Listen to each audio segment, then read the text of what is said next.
I think especially right now, and for many decades, you have the prevailing religion of the oligarchs and the corporate world is greed. That's all. I want it all, and I don't give a shit if I have to step all over you, throw you out on the street, take away your Social Security.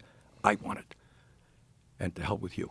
And that's why you end up with a situation in America where, the top 1% now owns more wealth than the bottom 93%, and millions of people struggle. It's also a corporate culture of competitiveness, right? So they're competing with all the other corporations, right, and you have to keep up, and there's no way other than to increase your profits every quarter.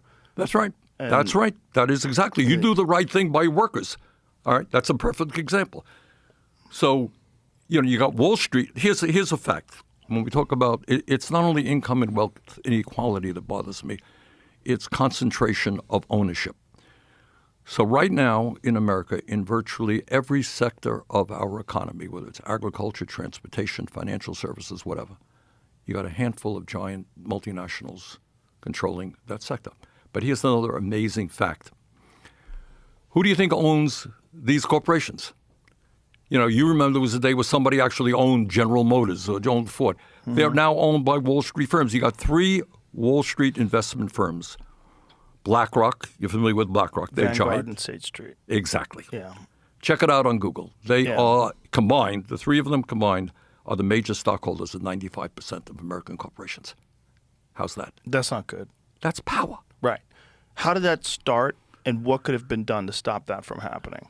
Well, I think it's greed. These guys are smart. They're hardworking. They're motivated. They want more and more. So if I can buy this, I can buy this, I can sell this. Right, but they're all doing it within the law, right? Yeah. Right. But which is that the problem? Yeah. But who makes that law? They do. Now, I want to go to another issue. Yeah. Which is very rarely discussed. All right? You ready for it? I'm ready. All right, hang on. Okay. There we go. And is the problem I think that we face as a country is not just economic disparities and all the stuff that we're talking about, the rich getting richer and the poor getting poorer. It is political power. Right now, and I doubt that there are many Americans, whether you're a progressive as I am or a right-wing Republican, I don't think people can disagree that we have a corrupt campaign finance system. Argue with me? You agree? No, I agree with you. Okay. Yeah. All right, so let me talk about what it means. Okay.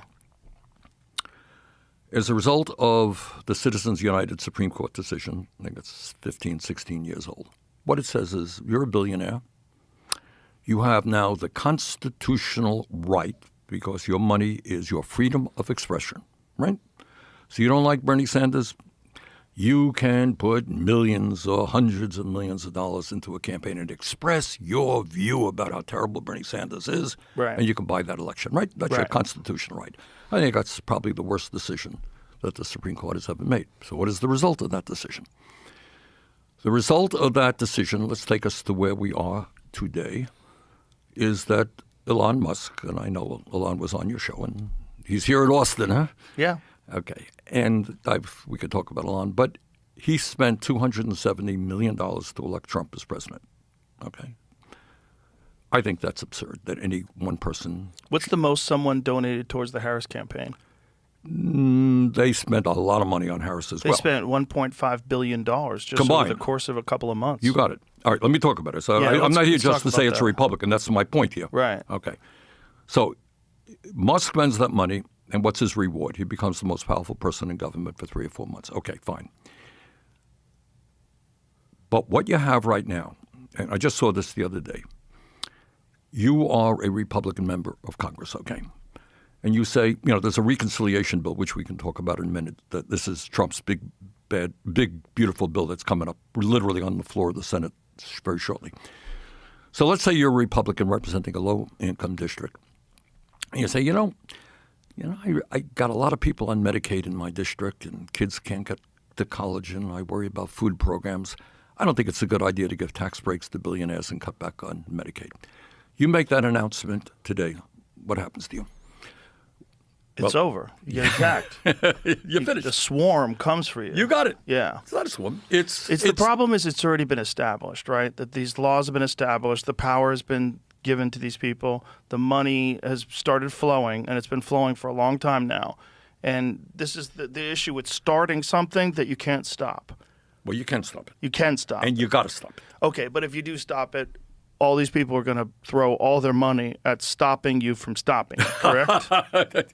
Right? Exactly. They're going to come up with the best commercials with American flags. This country's all about competition and freedom. You got it. The freedom to donate to the party of your choice. You got it. Yeah. Good. Stop these communists. Hey, stop. You're writing their ads for them. They're gonna pick it up.